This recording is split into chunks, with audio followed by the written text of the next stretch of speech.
Well, first off, excited to be here. Thank you, People Managing People, for putting this together. It's a lot of effort and time to help bring the community together so we can, be engaged and learn and be inspired by each other. And I'm really excited to talk to you today in only 20 minutes, but as much as I can get in about maintaining employee engagement in uncertain and remote times. And who thought we'd be here after a year, right? Things have changed. I know I've done way less travel and sports and shaving over the last year, but a lot more TV binge watching and Zoom meetings than I've ever wanted to.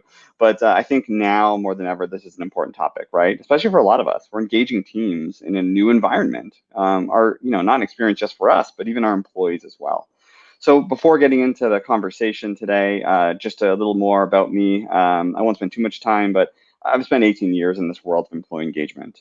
Co-founded a couple of companies and event series like these. Very passionate about the space, and what I'm going to try and do today is bring this wisdom of crowds approach, share all of the things I've learned and companies I've gotten to work with in terms of measuring and understanding and building engagement, but really try to infuse some tactical tools and ideas that you can change tomorrow, right, with your teams or your company. So I don't know how that got in there, but I'm a big Bitmoji fan. But let's move on. So what's interesting is this is the best way I can illustrate what a lot of people are feeling right now, or what I call this wave of uncertainty, right? Uncertainty about the office. Yes, Becca loves a Bitmoji as well. You can make custom ones now. But anyways, this wave of uncertainty is, again, we're seeing it with the pandemic, whether it's personally, and be honest, that was a year ago. This is happening today, and it's this compounding uncertainty that's happening around us. And it's not just about my work day and day, but when will I go back to an office? Vaccines, stress about changing lifestyles. But every time we hear things on the news, it's all about companies and about markets, right? Companies are closing, markets are dropping, etc. But I really want to, where's the discussions about employees, right? And actually, if you Google employees, this is the image that comes up. So I don't know about you, but this definitely doesn't illustrate what my employees look like. But anyways, but when we talk about employees, I want to share a bit of a story to kind of set the stage for the conversation today. And at my organization, at Worktango, we help companies understand sentiment of their employees. But for every single week, we ask our employees, well, how do you feel about work?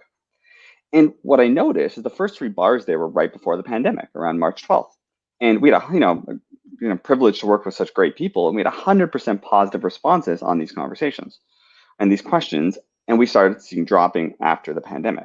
And I'll be honest, a year later, we're still at places where, we're not always seeing the wonderful positivity we saw before. And as a business leader, this scares me, right, in terms of what sentiment people are thinking when it comes to measuring concepts around engagement. Now, again, this isn't just Worktango, right? When I look at all the data we're collecting with all the organizations we have the pleasure to work with, we are seeing big changes from Q1 2021 to a year before, where engagement levels are going down, communication sentiment from employees is going down, and company outlook is dropping as well in terms of sentiment. Now, when I see these numbers, I think about this. Now, I'd love to know if anyone knows what this is and can put it in the chat and what this place is called. Come on, I know we're all like binge watching Netflix right now. Anyone? Stranger Things, yes. So if you haven't watched Stranger Things, you should. But what this is in this world of Stranger Things, there's a place called the Upside Down, right? And it's this alternate universe, this alternate place that doesn't really exist. But when I think about these numbers, this is real, right? This is happening in our organizations. And let's be honest, this concept of uncertainty, this remote work experience, that's the reality. This is what our world looks like today. And not today. I think you're all a little more engaged, hopefully than the people on the screen here. And hopefully all attentive, and we're going to have a lot of conversation later on the panel. But the reality is this is the immediate future. I don't know about you, but I'm not sending my team into an office anytime soon. Right? Gartner research also showed that 90% of companies are allowing people to remote work.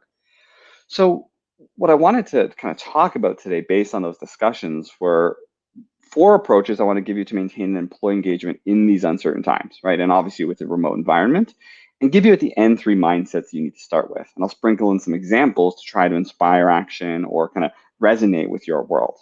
So the time I have left, we'll dive through those items. Before I do, though, I always like to ask the question, who cares? And if you search who cares by Google, this is the first thing that shows up. And that's amazing because nothing says who cares more than this image. But I'm not going to spend a lot of time here, but I'm assuming everyone on this call understands why employee engagement is important. If you need convincing, I am not going to read all these off. You can see the deck. I'll send the PDF later. Engagement impacts not only people metrics, but business metrics. If you don't like metrics, the next best picture is the best way I can describe what engagement isn't. And this is what I call disengagement. So when you have disengaged employees, this stuff happens. So this is another reason why you should care. And the other reason why you should really care is that it's important all the time, right? It's not just important all the time. Sorry, it's important when it comes to levels and worlds of uncertainty. So what I want to get into is really in the kind of meat of the conversation today is four approaches to engage employees in these uncertain and remote times. So we'll walk through some of these items and hopefully you can get some great takeaways. Now, first thing first is, and I think it was already mentioned in terms of Sherry's conversation a bit, was there's no such thing as over communicating. When there's uncertainty in an environment we have today, you have to bolster communication. You may have to use different vehicles. You might have to be creative. But I want to give you some insight in terms of how to do this. And again, this doesn't have to be driven by your company. This could be you and your individual teams as well. But a couple of key points I want to bring up is that honesty and transparency work, right? And if transparency or authenticity isn't part of your company values or your team's values, now embrace them, right? You have to exemplify this with every decision you make. But the point I want to make is don't just stop at what, right? Too many companies, they say what's happening in the organization, what the decisions are, but they don't talk about why. And I love this kind of innocence of a child, right? Repeatedly, why, right? When you tell people what's happening in your organization, your team, it doesn't really support uncertainty if you're just telling them what the changes are, right? We had to, remove headcount, or we had to change policy. The why brings people together and removes that uncertainty. And giving a good example or an answer to why is just not some philosophical abstraction, right? And an explanation of why literally has cognitive, real world functions. It promotes learning, it promotes discovery. And it's vital to smoothly navigate through environment, right? It gives context to why decisions are happening. And if you don't believe any of this stuff, really good research out there. I love the Neuro Leadership Institute. Right? Management transparency is the most significant predictor of employee happiness, right? When you think about this world of uncertainty, it's critical for taking away that certainty and kind of building the conversation around what's happening and boosting engagement in those conversations. So another point of that is, in this world we're in terms of building engagement from a communication perspective, how do you create opportunity for remote social interaction? And I know it's hard, right? It's hard today to have the cooler talk. But one of the things that's really engaging employees and an essential step a company or a leader can take is structure ways for employees to still interact socially. When I mean interact socially, informal conversations have nothing to do with work. And I find the easiest way to establish these is leave some time at the beginning of your call and at the end. 5 minutes where people can just talk about what they want to talk about. I've had companies, and what I've done even with our team is just let's send a virtual care package, buy something for your desk, and then just share why you bought it, right? And you don't have to make it mandatory, but these abilities to communicate really are seeing impact. And I think these types of events sound artificial or forced, but what I'm finding, what we're seeing is experienced managers are reporting that virtual events, they're helping engage staff. They're reducing their feeling of isolation. They're reducing that feeling of uncertainty and really promoting that sense of belonging. Right, Paula, we have a virtual coffee break once a week. Right, again, it's a really good way to build that level of communication. And the last part I want to mention was how do you establish rules of engagement? So think about it. Right, a changing work environment breeds uncertainty. So remote work becomes hard to be more engaging when you're not being able to have these conversations. So for example, do you have different communication vehicles that you should have for different times, right? Or video conferencing for daily check-ins, but instant messaging is when something's urgent. And I won't spend too much time on this next slide, but I like this structure, right? Think about, do you have your kind of rules of engagement on working hours when people need to be somewhere or not be somewhere? And your team might have different issues or concerns or things they have to take care of, right? Is there a cadence of meetings that you're expecting people to be a part of? What communication channels do you use for different purposes? And troubleshooting, where do people go for help or if they have difficulties? And I think when you establish this kind of remote work playbook, and it doesn't have to be a 20-page document, but you give this high level understanding for your staff, it really improves that level of engagement and removes uncertainty on what to do in this new environment that they're navigating. So that was one major pillar in terms of engagement. The second is in uncertain times is to build a continuous feedback structure. And again, communication is important, but this feedback structure around it is so critical in this world. And let's be honest, right? People think success is linear, but we all know that work isn't sequential. If we learned anything in 2020 and 2021, we're figuring this stuff out, right? So what I ask organizations and leaders is, do you have a structure to ensure feedback conversations are happening? Now, so ask yourself, what is your rhythm for your company, for your teams, for your individuals? Right? They can't just walk up to you anymore. They can't just turn their head and talk to you. Not just for leaders, but even their other colleagues. So when you can think about a structure to make sure that there's check-ins, there's conversations, there's discussions around performance, etc., now you're actually building a more of that continuous feedback. And when you do these types of things and instill them into your team discussions, what happens is you see alignment more frequently. Their alignment to goals, you're on the same page with your team, right? If you're not aligned, you can quickly course correct, right? What's crazy to me is people still have the annual performance discussion. We'll talk about that quickly later, where you log in and see your goals, and it's been 364 days, and realize why it's not relevant anymore. Well, if we're not talking about them, we can't course correct if people are going down the wrong path or priorities change in an organization. But it also builds accountability, right? When you're talking about these things and building the structure and feedback structure, again, you have to talk about it, right? And again, these all kind of focus and impact engagement at the end of the day. Now, again, if you don't believe that checking in with employees or structured feedback is important, I mean, there's so much research out there. Employees of managers who do not have one-on-one meetings are 4 times as likely to be disengaged. In my last 2 organizations, I mandated these. Right? Leaders are going to have one-on-ones, and building them and training them on a structure to do so. Now, one thing I'll mention is that just checking in isn't enough, right? There can be bad one-on-ones or bad check-ins, or ones that are disengaging to employees. So just kind of rule of thumb in terms of you and your team, check-ins don't mean reviewing goals, right? If you want to engage people, you're not reviewing their goals. You're finding out what their barriers are. You're finding out what their needs are, right? You're navigating through, it should be a meeting about them, not you, to the point made earlier, micromanaging them. That's the second major pillar. The third is EQ wins over IQ. And this came up in the last session, but I think this is important all the time, but more important during levels of uncertainty. What I mean by that is, look at the lens of your employee, right? They lack face-to-face supervision. They lack access to information in the way they used to have it. They lack they have social isolation. There are distractions at home. This is hard for them. So the idea is that we have to help understand what employees are going through, right? And with empathy, we have to try to listen and understand. We have to try and acknowledge and relate, right? Try to be genuine. And again, I can't be empathetic with people that have children. I don't know what it's like to have them running around. Some of my colleagues have 3, maybe, and I think they have to be fed and they have school and other things are happening, but I really can't, understand fully. But again, I see a lot of companies investing in training for their leaders and really making this a point in their organizations. But what frustrates me is when I bring up empathy, people roll their eyes. But the reality is that if you think it's fluffy, people will not stay at your organization if they do not feel that they're with an empathetic leader or employer, right? And you need them in these tough times, right, to help your goals as a leader or your business goals. I always love bringing up Maslow, just because I can do this after and say, oh, there's more than these needs. There's Wi-Fi and battery and toilet paper. But I only bring this up to kind of bring up the point that, think about your employees.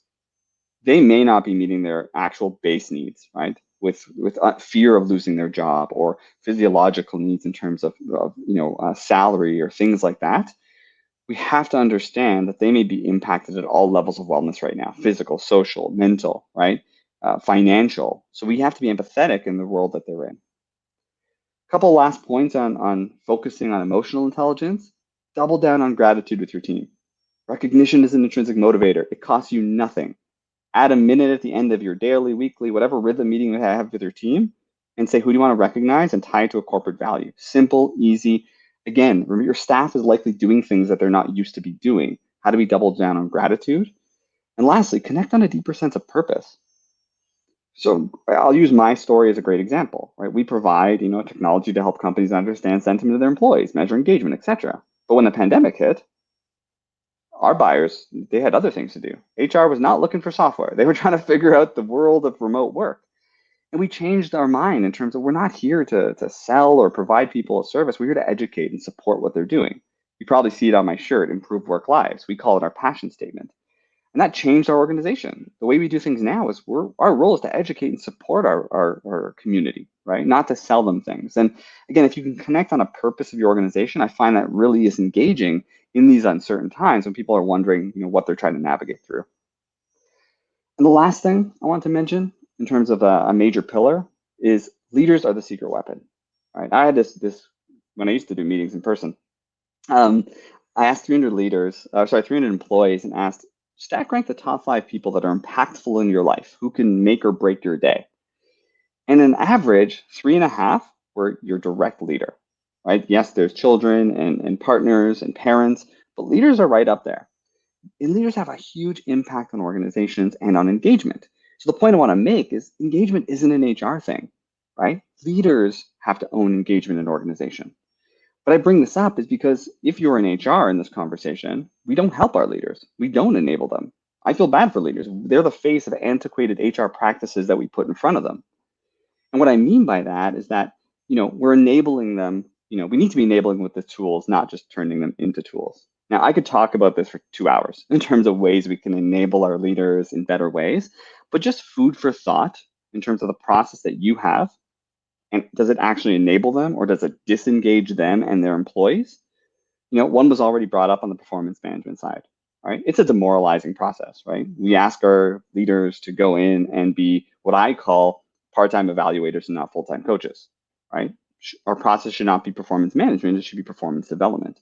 It's stressful for leaders, it's stressful for employees. So is your process engaging? How can it be more engaging, right? So how do we enable leaders to be better coaches, which is beneficial for everyone? And even the other example is continuous listening. Right? We can do an engagement survey once a year and send the data to leaders 3 months later, but it's really not helping them. They're not accountable to act. So again, when this concept of leaders being really critical here, arguably they have the biggest impact on engagement of employees, more than HR, more than executives. Yet we have to figure out how to enable them if you want to start building engagement, especially in these uncertain times. They don't just reach out to HR and executives when they have questions from an employee perspective, they're reaching out to their leaders. And that's a point I want to make. They're critical in this whole system. They are employees too, right? They need to be engaged. So, if you remove them from the equation, the whole world kind of falls apart, right? So if we can kind of embrace that and turn them really into our secret weapon and enable them properly, this is a huge way to influence engagement in uncertain times. So just our summary, 4 approaches: over communicate in both ways. I'd like that Jerry mentioned in terms of the hearing their voice and having conversations, continuous feedback, build a structure around it. EQ is greater than IQ, and leaders are your secret weapon. But I want to end it quickly with one last 3 mindsets you need to think about. And I think this will be a good thing to think about. What can I do differently tomorrow? First, trust your employees. Now, I want you to get a calculator. And whether it's on your computer or your phone, or maybe you have a computer sitting on your desk or whatever it is, and I want you to type in how many employees you have in your organization. And after you type that in, multiply that number by 35,000. And you're all probably sitting with some number there. If it's 100 employees, you have 3.5 million sitting on your computer screen. Now, the reason why I want to ask you to do this is that employees, humans, make 35,000 decisions a day. If you have 100 employees, 3.5 million decisions are being made every single day. Who cares if they're not in the office or, you're not seeing them day in and day out? You have to trust them. They are making decisions in the office, outside the office, all day. And lack of autonomy is a huge engagement killer, right? And in these uncertain times where they don't know how to manage their kids and what's happening at work and other things, again, you have to build that level of trust, build a culture of trust and confidence. One thing at my last organization that I work with, we had our employee guide on one business card. That's it. It was one sentence. And again, these are adults. We don't need policies and telling you how to act. We start really building trust because I heard this month and I can never find who said it, but you're either building trust with your employees or you're eroding it, right? There's no in between. So again, trust is important. Second thing, just a mindset, actions speak louder than words. You know that idea, do as I say, not as I do? Employees are watching, right? You're setting the example. If you're going into the office where your execs are, right, and you're not supposed to, that's the example, right? You promote what you tolerate, right? You promote what you do as a leader. So in this case, you can stop it tomorrow, right? It's very disengaging to have leadership not really lead by example. And the third, Lean on your community, people managing people, this group. I can't wait to jump in and be a part of the community. I'm on another group where I always go to insights. In these uncertain times, you as leaders, HR folks, etc., there's no manual, right? Like, we're all writing this book together at the end of the day. So again, lean on your community for support. We're all trying to help and support each other figure it out. So the last kind of, so again, three considerations of where to start. So I know I have a minute and a half left. So what I'm going to kind of end with is this. Even though I gave you 4 tips and 3 ideas, remember not everything has changed. So what I mean by that is whether your employee is sitting at home or in an office or on the floor or this woman with her thumb up somewhere, there are still standard intrinsic motivators of your employees to keep them engaged. And if you've ever heard this quote, you probably heard by Isaac Newton, right? This famous statement, if I have seen further, it is by standing on the shoulders of giants. There is so much research, insight, data in terms of how we can engage our employees, what makes them tick. And in the spirit of standing on these shoulders of giants, there's so much research. And I basically took 10 different research of whether it's Facebook, Gallup, YouGov, Google, etc. Looked at all the details and compared them, right? So you don't have to do it yourself, but looked at, they care about their team, etc., right? And basically ends up with 5 things great companies do. They support career development, they care, they set expectations and they build accountability, they acknowledge and appreciate their employees, and they listen, communicate, and offer feedback. Remote or not, put this on the wall. Sit with your team and ask, are we doing the right things here? Do employees feel like these are happening in our organization? Can we improve this in a world of uncertainty? But despite all the things I mentioned, these are the things that critically impact engagement at the end of the day. So that being said, last thoughts, engaging your employees is important, right? During uncertain times more than ever. These are defining moments for you, right? As a company, HR leader or leader. I love the way Sharia ended that in terms of people are going to remember how you made them feel. And think long term, right? Your workplace may never be the same. We're going to have to figure out this uncertainty in a remote world anyways. So that being said, I wanted to thank everyone for their time. Sorry, I went about 15, 20 seconds over, but I wanted to head it over to kind of back before we start our panel. Appreciate everyone's time and feel free to reach out. I love connecting with similar passionate folks.